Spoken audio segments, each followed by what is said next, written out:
still have no idea how this is going to look, but hey, we'll roll with it. We'll see what happens. So I'm sitting here with my computer. Right now, it's a Sunday. I know tomorrow morning when I get in the office, I am going to have death by email. It doesn't matter when I wake up in the morning, what my positive attitude is, what I'm rolling in my head before I hit the office, on the way to the office, driving there thinking, yeah, I'm going to get this done today.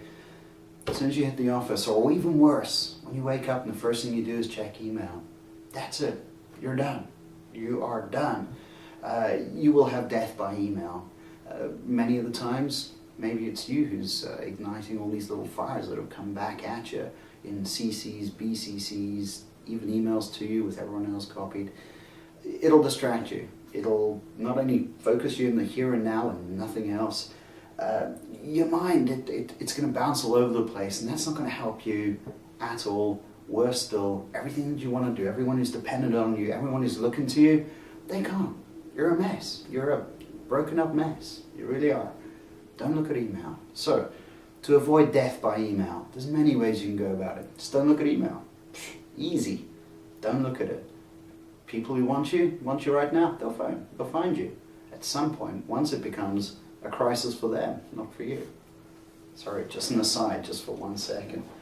I hate, everyone does, when people mark an email as important and they send it to you. It's important to them, not to you. I hate that. Anyway, so, death by email, here's what I do. First, you need to get something done. You need to ask someone something. You need to action something on someone. Phone them. Don't email. Don't send an email. Behind here, people are different to in real life. Don't email at all. Likely you'll get more done and sooner. You just pick up the phone. Or get off your ass and go and visit them. Go and see them at their cube, at their office, wherever they may be. Get in a car and go visit someone to figure this stuff out.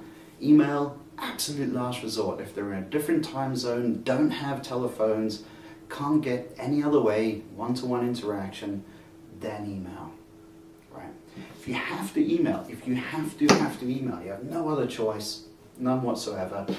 Facts only. No emotions, no wishy-washy, read between the lines.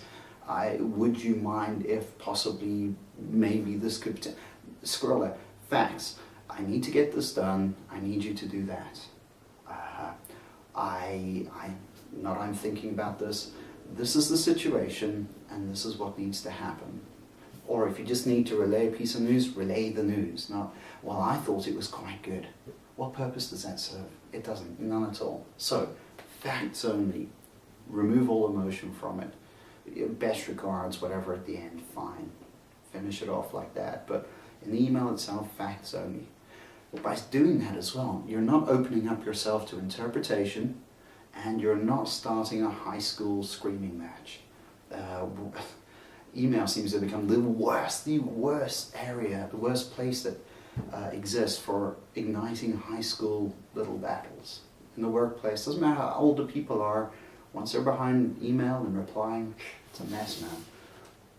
Right, so last resort, you've had to email, couldn't get hold of the person any other way, facts only, and you need them to do something. What do? You don't ask them to reply to the email. In fact, don't even mention it.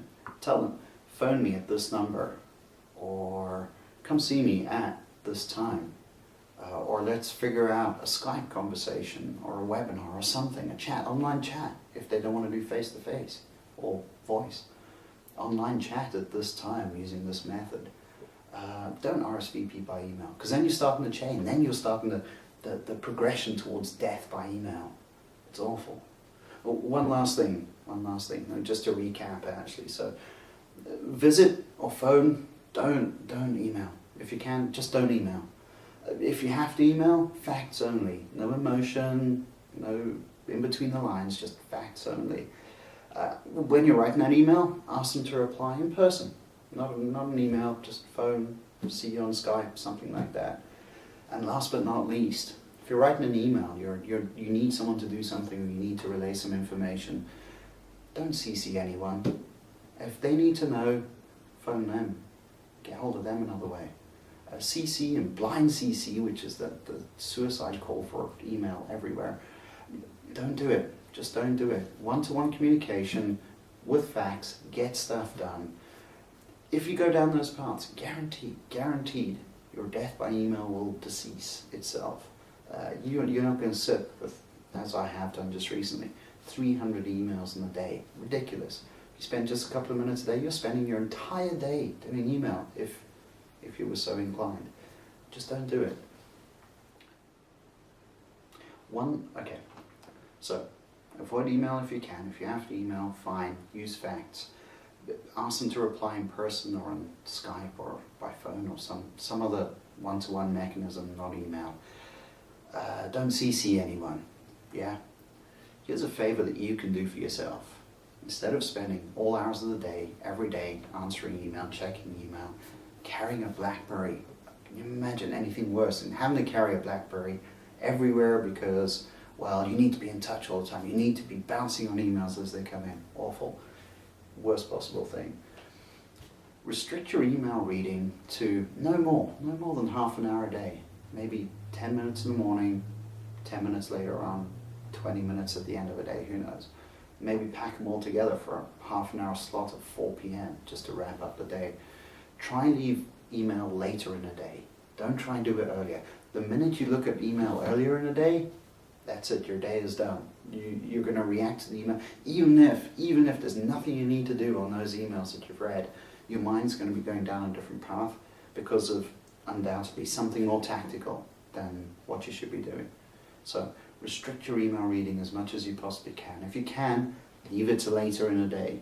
Don't do it early on. And cut it down. Imagine what you could do with the amount of time that you'd have spare if you just didn't have email to read. So go do that. Quit reading email all the time, especially first thing in the morning. Allocate a slot or maybe 2 slots through the business day, closer to the end if possible, where you're going to address email. If you're going to address email, back to the previous points, don't reply. Pick up the phone. If they're in a different time zone, you can't reach them, stick to facts. Facts only. No emotion, nothing like that. And don't CC anyone. If you're replying to someone and you have to because you can't reach them, and they've CC'd everyone and their mother and their mother's best friend, don't CC them. Just reply straight to that person. Facts only. That's what to do. So don't fall down to death by email. It's so easy to avoid, so easy to do, but so easy to avoid. That's it. Go be a rock star.